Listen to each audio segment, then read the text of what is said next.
السلام عليكم ورحمة الله تعالى وبركاته. مرحبا بكم معايا في قناتي وقناتكم عالم دار التلمساني. اليوم إن شاء الله غادي نشارك معكم شنيك هش ورطب بدون عجين مورق وغير مكلف وسهل في التحضير بدون عذاب واقتصادي والمذاق رائع رائع. إلا بغيتوا تعرفوا الطريقة والمكونات ما عليكم إلا تتبعوا معايا الفيديو حتى الآخر. بسم الله غادي نبدأ. كريم باتيسير، عندي هنا 2 كيسان د العنبه ديال الحليب بارد، غادي نضيف له 2 معالق ديال الكريم باتيسير وكذلك 2 معالق ديال سكر حبيبات وكيس من الفاني، وغادي نضيف اصفر بيضه. غادي نزول الابيض بيضه ونضيف على الخليط يكون بارد ونخلط حتى ينسجم الخليط، وعلى نار متوسطه كندير الخليط فوق النار، كنبقى معاه في التحريك حتى كيقصح وكيرجع بهذا الشكل وكيدير فقاعات. غادي نضيف له 1 المعلقه ديال الزبده وغادي نخلط حتى ينسجم الخليط.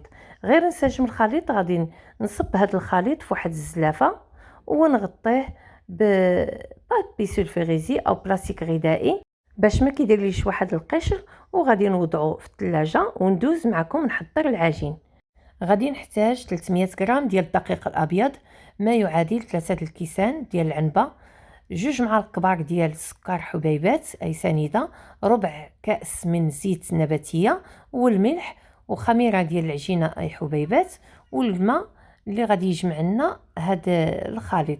اول حاجه غادي ندير قليل من الماء وغادي نضيف 2 معالق او حتى 3 المعالق ديال سكر حبيبات، وكذلك غادي نضيف الخميره والزيت وغادي نخلط هاد المكونات حتى كينسجموا.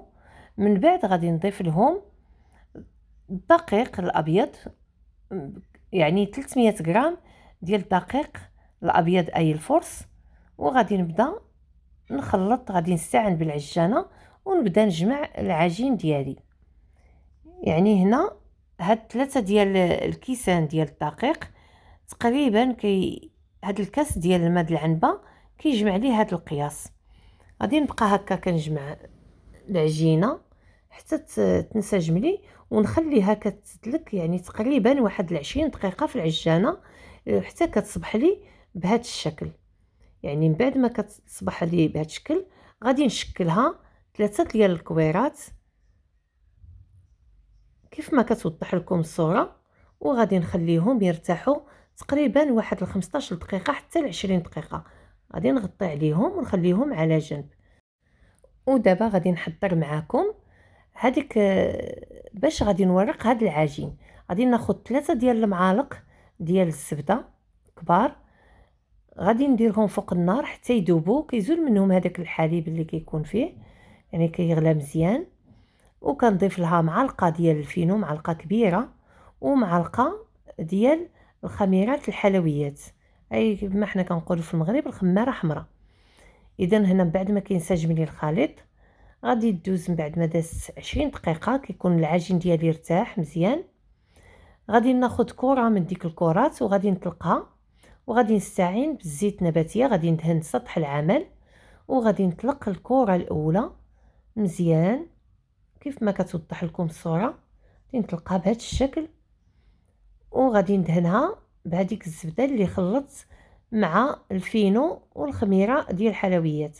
غادي ندهنها كلها وغادي نبدا نطويها بحال اللي كنطوي المسمن. غادي نطويها على 2 وكنرجع ندهن بديك الزبده وكنرجع نطوي 2 طويات وحدين اخرين، يعني فحال الطريقه اللي كنديروا المسمن. غادي نكحزها ونرجع ندهن سطح العمل بالزيت، وغادي نطلق الكره الثانيه اللي غادي تكون كبر في الوقت اللي غادي نطلقها اكثر من ديك في الحجم اكثر من ديك الكره الاولى اللي طلقنا، يعني خصها تكون كبر في الحجم ديك الاولى اللي طلقناها. كنبقى هكا كنطلقها حتى كنكمل، وغادي ندهنها بنفس الطريقه اللي دهنت الاولى بديك الزبده اللي عندي بالفينو والخميره الحمراء. غادي ندير هذيك اللي طويت غادي نديرها في وسط منها، وغادي نتني ديك 2 تنيات وحده على وحده كيف ما كتكون المسمنه، ونطوي حتى ديك الجوانب ديال الجناب وكنكحزها على جنب. وغادي نطلق هاد الكره الثالثه، وهاد الكره الثالثه فاش نطلقها غادي تكون اكثر في الحجم في المساحه اكثر الكره الثانيه. غادي ندير هذيك الرغيفات كما كتوضح لكم الصوره. هذاك العجين غادي نضيفه في الوسط وغادي نتني عليها كيف ما كتوضح لكم هكا الصوره. من بعد ما كنتهي غادي نديرها في واحد الصحن ونغطي عليها ترتاح حتى هي كذلك حتى ل 15 دقيقه او 20 دقيقه حتى كتخمر لنا بهذا الشكل. دابا الحراره كتكون سخونه، الجو سخون، يعني 15 دقيقه كافيه، وفي البرد كتوصل حتى نص ساعه.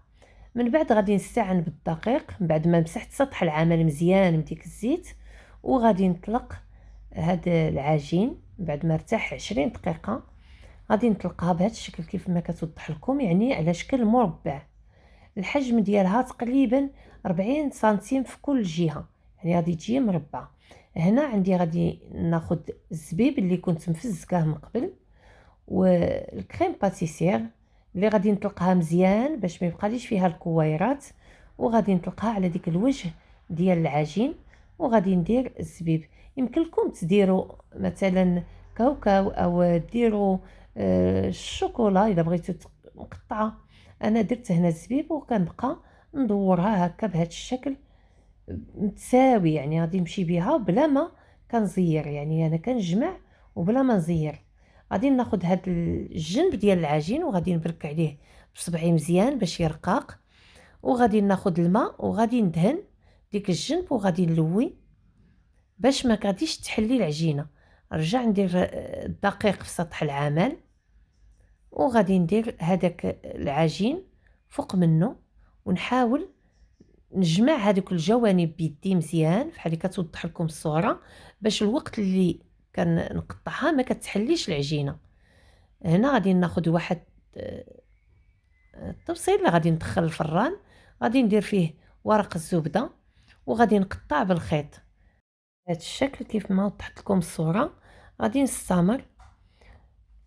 هذه الطريقه ديال الخيط كتجيني سهله، يعني كيتقطع العجين بلا ما ماشي بحال السكين. الا ما كانش السكين ماضي كندير هذا الخيط. اذا كنطوي بهذا الشكل الخيط باش كيقطع لي هذاك العجين، وكنهز العجينه ديك العجين ديال الشنيك ونحطو في الطبسيل ديالي.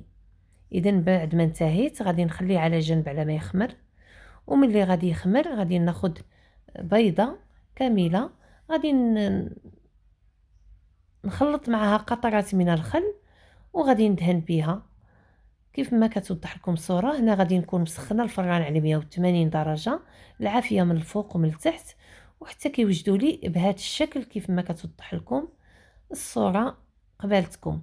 هنا غادي ناخذ انا المربى او تاخذوا الناباج. انا عندي هنا درت الناباج، غادي ندهن الوجه ديال الشنيك وغادي نزينو بالقليل من كاوكاو مهرمش عندي. والجزء الثاني كندهن الوجه غير بالناباج باش كيعطيني ديك الشنيك اللمعان.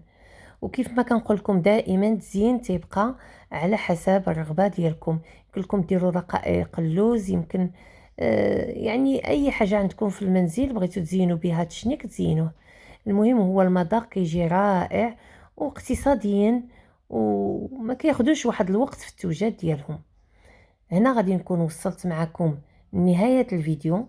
كنتمنى هذه الحلقه تكون نالت الاعجاب ديالكم، وما تنسونيش بلايك وتفعلوا الجرس باش يوصلكم الجديد، وما تنساوش كذلك تبارطاجيوه مع الاهل والاصدقاء الى عجبتكم هذه الحلقه.